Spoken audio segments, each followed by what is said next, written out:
and welcome back to Whovian Espresso. Today I'm going to do a video on some of the biggest moments in Doctor Who. The kind of moments that sort of make your jaw drop or sort of get really excited about what's going to happen in the future. This is my top 10 jaw-dropping moments in the show. I'm doing this partially because Series 12 had a lot of jaw-dropping moments, like a lot of big reveals. And I think it brings to light a lot of the fact that these moments are really exciting. They really get you wanting to watch the rest of the series. So, I mean, I'm not going to agree with all of these, but I think a lot of these are some of the biggest moments in the show. Some of them are not. Some of them are more personal to me. Some of them are just ones that I like a lot, big moments. I know a lot of these had announcements beforehand, and that sort of lessens my opinion on some of them. But a lot of some of the older ones, like the RTD era, those reveals, I wasn't alive. Well, I was alive, but I was too young to really know if announcements were going out about what was going on in the show beforehand. So those moments are still quite jaw-dropping for me, particularly because of acting. And acting really sells a jaw-dropping, like a cliffhanger or a reveal. It really does sell that kind of moment. So yeah, this is my top 10 jaw-dropping Doctor Who moments. Before we get into this, I should mention there are spoilers for, I think, every season of Doctor Who here. So, I mean, if you don't want any of the big reveals spoiled for you, do not look on, because there are some pretty major spoilers here. Hence the fact that they're big jaw-dropping reveals. So yeah, just forewarning you there. At number 10, we have I Am Bill Potts, the reveal at the end of World Enough and Time. In this moment, we see it revealed that Bill Potts has been turned into a Mondasian Cyberman, for example, well, I guess the first Cyberman? I guess the first proper Cyberman. There are some weird, sort of patient, creepy monster variants of the Cyberman, very early versions, also in that episode, but I guess they don't quite count. This is the final finished product, if you like. First of all, that alone is an amazing moment.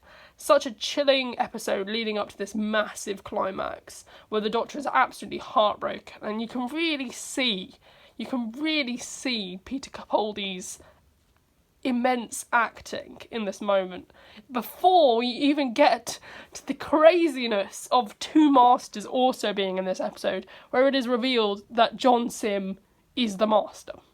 Now this would have been mind-blowing. And I really genuinely think if they hadn't already announced both the Mondasian Cyberman and the Master to be in this, bear in mind that no one knew that the Master was in this series until the trailer dropped on the first episode of Series 10 after the pilot. He featured in the trailer, for goodness sake. It's such a shame because it's a fantastic moment, and I genuinely think it could have been number one if everything in this moment hadn't already been announced, because it is incredible. It's a beautiful moment, incredibly well sold by all the actors involved: John Sim, Michelle Gomez, Peter Capaldi. I don't know if Pearl Mackie was there or not, but an incredibly well scripted moment. In fact, that whole episode is incredibly well scripted. Truly one of my favourite episodes of the show. And it's just a massive, massive cliffhanger, and it's such a jaw-dropping moment that I really love. Such a great moment. And I just can't think, I really wish I had been one of those people at that point who didn't pay attention to the announcements, because this is like a period, like throughout the Capaldi era, I've become more aware of publicity for Doctor Who. So I knew when these announcements were happening. So that kind of moment was kind of ruined for me. But for someone who wasn't aware of this, that moment must have been absolutely mind-blowing. Truly mind-blowing. Such a great moment. So yeah, that is number 10. It's just a shame everything was announced, because it would have been number 1 if it hadn't. Number 9, we have the Master reveal, the SpyMaster reveal from Series 12, Spyfall. Now, not gonna lie, I don't think this moment is as epic as the World Enough and Time reveal. I don't think it's as good, but there was no announcement. I didn't even know Sacha Dhawan was in this episode. And that immediately one-ups this reveal for me, because I didn't know. It came out of the blue, and it was crazy. It was absolutely mad. Like, I had no idea. And I was crazy. It wouldn't have been a week, because I think they had the first episode New Year's Day and then the following Sunday, but it was crazy. Like, I was crazy for like 3-4 days, because Series 11 we hadn't had any returning monsters except the Daleks in Resolution. And I was like really like craving a new returning monster. So to have the Master come back was incredible, I won't lie. But then I do have some qualms with this scene. For example, I don't think this is Sacha Dhawan's best scene. In fact, I don't even think Spyfall is Sacha Dhawan's best episode. I think it's the best episode that he's in, but I think he gives a much better performance in The Timeless Child.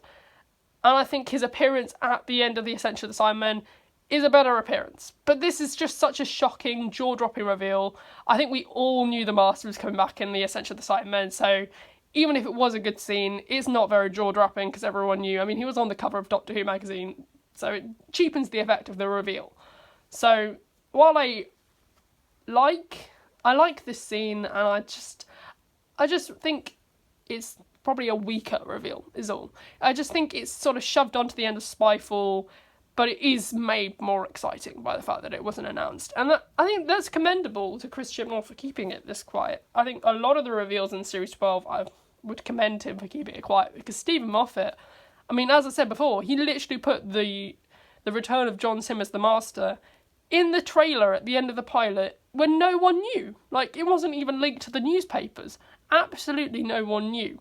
And he still felt the need to put it in a trailer. And he just said it was a big spoiler. He literally said, don't watch the trailer. But who's going to not watch the trailer when you say don't watch the trailer? But yeah, but that's just my thoughts on that. I like it. I hate it. I don't hate it. I just think it could have been done better. I think it could have been placed better. But I still can't lose the fact that my mind went crazy when it happened. I just can't. But still, yeah, number 9, the SpyMaster reveal from Spyfall. Number 8, Rose returns at the end of Partners in Crime. Literally, like, one of the last scenes of the episode. I think this is more of a personal one. Personally, I guess this episode means a lot to me. I love the adipose. I love Donna and the Doctor. I think it's such a great combo. And then to top it all off with the reveal that Rose was sort of returning. Now, here's the thing. I don't think Rose should have returned. I'm not going to lie. I think it was a mistake. But I cannot deny how happy I was to see her return at the end of Partners in Crime. Like, even to this day, it's such a great little scene. She just sort of turns and shrugs. And the way she sort of carries the emotion of being left behind and seeing Donna go off with the Doctor on a similar journey that she did. I don't think anyone expected Billie Piper to be one of the best actresses in the world. I don't think anyone expected Bradley Walsh to be one of the best actors in the world either. But they really excel themselves in certain scenes. And I think Doctor Who, in a way, has given them a chance to show their true capabilities beyond the restrictions of what they previously maybe had from their careers. For example, Billie Piper as a pop artist and Bradley Walsh as a quizmaster. So to get that opportunity to really show some emotion. So yeah, this is more on an acting basis, because I really don't like the way that Rose is brought into the finale. I think she's good in Turn Left, but I don't think she really works in the Series 4 finale. That's just my personal taste, but I was just happy to see her return again. So yeah, that is number 8, Rose returns from Partners in Crime. Number 7, we have the War Doctor reveal from the end of Series 7, the Series 7 finale, Name of the Doctor. Now, I don't like Series 7. I'm not going to beat about the bush. I hate it. It's one of those few seasons that I have a very strong dislike for. I think it's carried by a lot of reasons. Personally, I could talk about it all day. Maybe I will. Maybe I'll make a video about why I hate Series 7. But I'm sure there's plenty of people who've done that, to be honest. I don't think I'm alone in the opinion that Series 7 is one of the worst seasons. But I'm sorry to all the Series 7 stans, by the way. I appreciate you. I mean, Series 7 isn't that bad. But there are things I like about it as well as hate about it. There's things I like about every season, though. But yeah, back to the point. The War Doctor reveal. John Hurt is an incredible actor. But, and this is a big but, because I don't like Series 7, I'm automatically going to place this slightly lower on my list than the other Doctor reveal, because I like that other season better than Season 7. That's my prejudice, really, but never mind. The War Doctor reveal is an interesting one, because it's more designed to just set up the 50th anniversary. And I don't like the 50th anniversary. I don't like 2013. 2013 is a blacklisted year, I'm sorry, but yeah. I know there are a lot of people who like Day of the Doctor as well. I don't want to offend anyone, but yeah. The War Doctor reveal is a shocking moment. I didn't see it coming. Again, a couple of the eras when I became more aware of publicity and stuff. So to not know anything about this mysterious incarnation of the Doctor is mind-blowing. So it's pretty incredible when he just turns up out of the blue and saying, I don't talk about this guy, and you immediately want to theorise about who this guy could be. So yeah, it's a pretty incredible moment in a series I hate. So yeah, in 7th place, ironically enough. But yeah, that's my brief opinion on why I hate Series 7, but also I like John Hurt as the Doctor. But yeah, great moment, great scene, great reveal. At number 6, we have the Army of Ghosts reveal, the Cybermen sort of big cliffhanger moment, Series 2 finale, opening where Rose Tyler is supposedly dead or something, is a crazy episode. Series 2 finale is a crazy story, and I haven't got time to explain it because it's just an incredible two-parter. Such an moving, beautiful episodes. This moment is a lot. There's Daleks revealed, you have a whole Dalek sphere, and then there's these mysterious ghosts who turn out to be Cybermen. I mean, we knew that the Cybermen might be in the finale, because if you follow the same template as Series 1, the Daleks previously appeared in Dalek and then appeared in the finale. But for the Cybermen to get a whole nother second two-parter dedicated to them is incredible. And this whole idea of the Daleks and the Cybermen battling is like every child's fantasy. Like, you have your figures and you're playing Daleks versus Cybermen, and you never really imagine it'll happen on the show. And whoops-a-daisy, big two-part finale, epic battle. It's huge, and it's an incredible two-parter. So it's such a great reveal at the end of Armies of Ghosts. Just gets you so hyped for Doomsday. At number 5, we're halfway there now, River Song's reveal. At the end, halfway through Series 6, and a good man goes to war.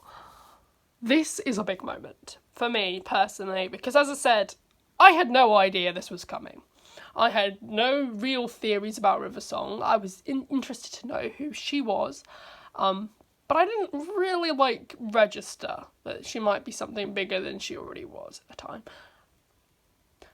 That said, this moment is incredible. I mean, I didn't see it coming. I don't think anyone really saw it coming. It's so out of the blue. But, unlike a lot of the reveals I've mentioned here, it doesn't really build up to anything. I mean, sure, it builds up to the wedding of River Song where the Doctor gets married, we have this whole reveal, and then the rest of Series 6 sort of focuses sort of loosely or vaguely on this sort of thing. But you get past Let's Kill Hitler, and then you have a whole sort of, I think, maybe 6-7 episodes where it's not really talked about. And you're just thinking, well, yeah, the Doctor's dying, but what about this whole thing with Melody Pond? Is it important?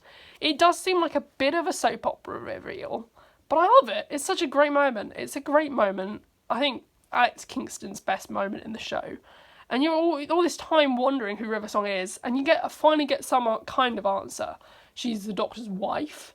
She's technically means that Amy and Rory are the Doctor's parents-in-law. It's soap opera-y, but in a good way. It's like, it brings to light the Doctor is basically one big outer space, timey-wimey soap opera. And it's a great moment, and it's just such a beautifully well-written and acted moment. That scene where Amy goes to get the gun and point it at River as she tells him, it's such an incredible piece of acting. Because Karen Gillan, in that moment, she is a mother who has lost her child, who is absolutely hopeless. You can just feel that coming from her, that energy, and such a powerful scene. But yeah, number 5, River Song's reveal, Series 6, A Good Man Goes to War. Now, number 4. Don't know why that would take so long to get out, but it did. We got there. Number 4, The Ruthless Doctor's reveal from Fugitive of the Judoon. And I put this one on because recently we passed the 1-year anniversary of the Judoon being announced in Series 12. I know that sounds like a bit of a strange reason, but I remember thinking on this day, I can't remember when it was a couple of weeks ago, maybe this last week gone, but I remember sitting there thinking, oh my god, we had no idea what a crazy episode that was going to be. Like, I remember thinking at the time and saying, oh yeah, the Judoon just seems like a bit of a vague thing to bring back, you know? Such strange, obscure villain to bring back. And we had no idea what a jaw-dropping episode Fugitive of the Judoon was going to be. I mean, sure, the Ruthless Doctor hasn't had that much to do with the Doctor Who arc since. It sort of sets up the Timeless Children, but in a vague, sort of loosely connected way. This is why I still think, and I think this is probably one of the reasons why it's so high up, I still think there is more to come from the Ruthless Doctor. Jo Martin's an incredible actress. I'm sorry, but Jo Martin is better. I think she's better than Jodie Whittaker. I think she's better than any of us could have expected. I think she'd be pretty high up in my list of Doctors, even based on Fugitive of the Judoon. She really, really sells herself as the Doctor in a way that a lot of Doctors haven't done in their first impression. Like, I mean, compared to, I think, Castrovalva. I know a lot of people like Castrovalva, but I hate it. I'm sorry, it's so boring.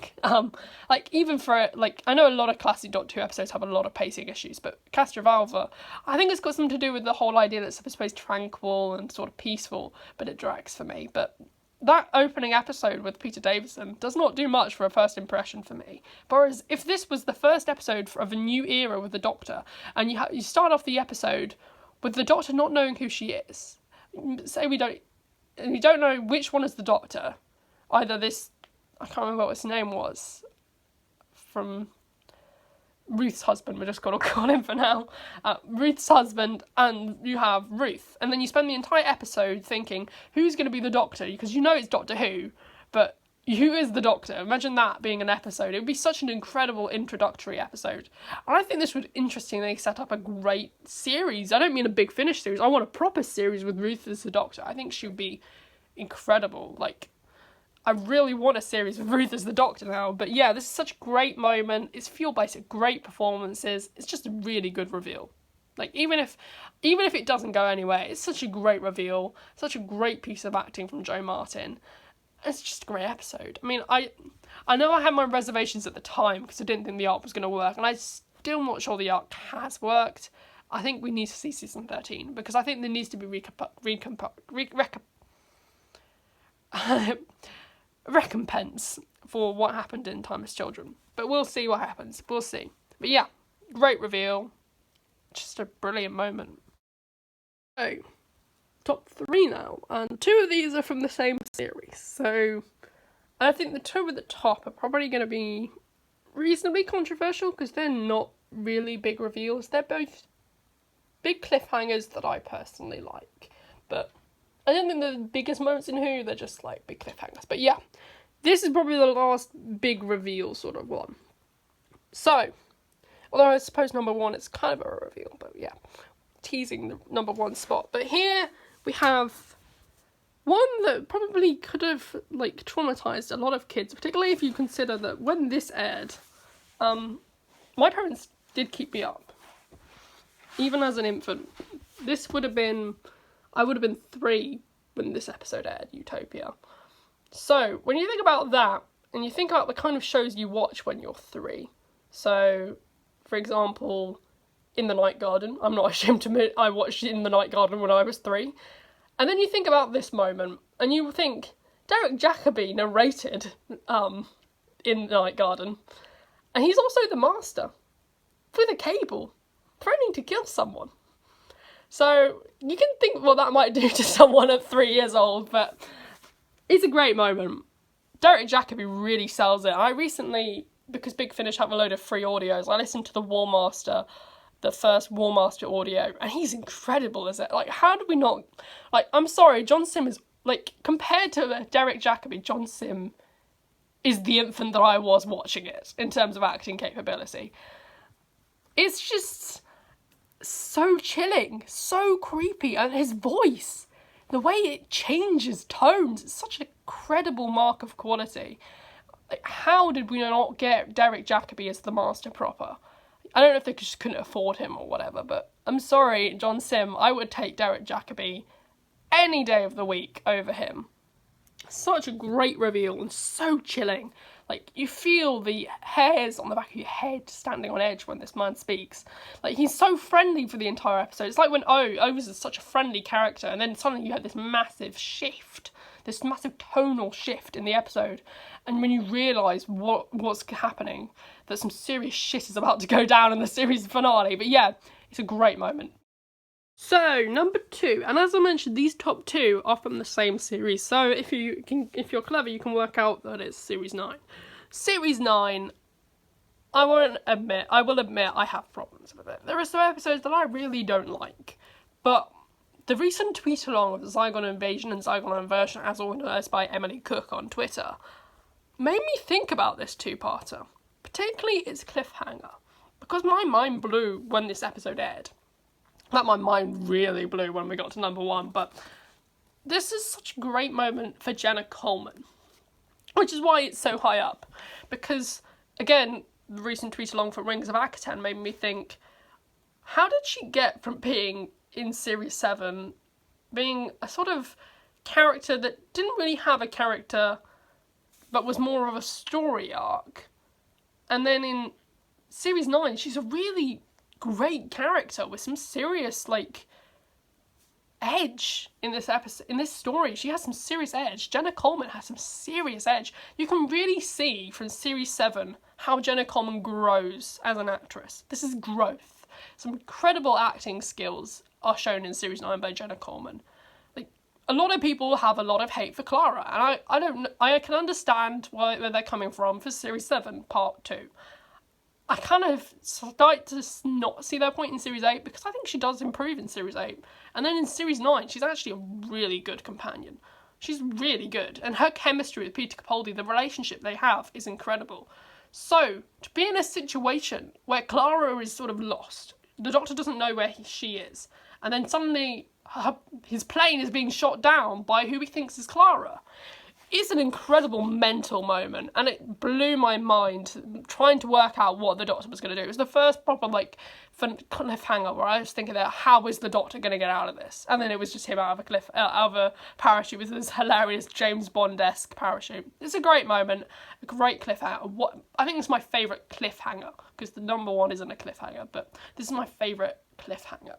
It's great. And it's kind of a literal cliffhanger, because he has to fly in his little parachute from his plane. Sorry, I love this moment so much. It's such a great moment. Number 1. The Doctor leaves child Davros on the battlefield at the start of The Magician's Apprentice, the Series 9 opener, no less. Now, this is something that I thought was such a bold move and a character-driven move for the Doctor to leave a child on a battlefield. Obviously, at the end of the episode, we find out he goes back and so on, but for Magician's Apprentice alone, we sort of lose faith in the Doctor, and the Doctor loses faith in himself. And it's that cold open when the child reveals on the battlefield that it's Davros. That is the moment when my mind blew. I'm like, I know that someone posted a YouTube video, I think it was the 5 Who fans, about Bobby Davros returning, and it was hilarious. I couldn't stop laughing. That image of Davros' head on a baby. But I never really believed it. I mean, it had been 2008, been nearly 10 years, I think 8 years, since Davros was on Doctor Who. So we were all thinking, I always thought that, yeah, it's not going to happen. And then it happened. I was like, oh my god, Davros is in this two-parter. I was like, I couldn't take it. Mentally, I couldn't take it. But then for the Doctor to leave child Davros on the battlefield is such a chilling move. When you realise that actually the Doctor is flawed like all of us. We're all flawed. Like, I think in the David Tennant era, you have this image of the Doctor being completely like a godlike figure who never makes mistakes. He's always right. And then in this moment, we see that the Doctor does have flaws, that he needs to, like, face those flaws. And he does. He punishes himself for it. I think it's such a relatable Doctor, Peter Capaldi. and it's such a great moment for the series. I think series 9 really gives us a taste of what the Doctor can be, what the Doctor can do when he's fueled by anger.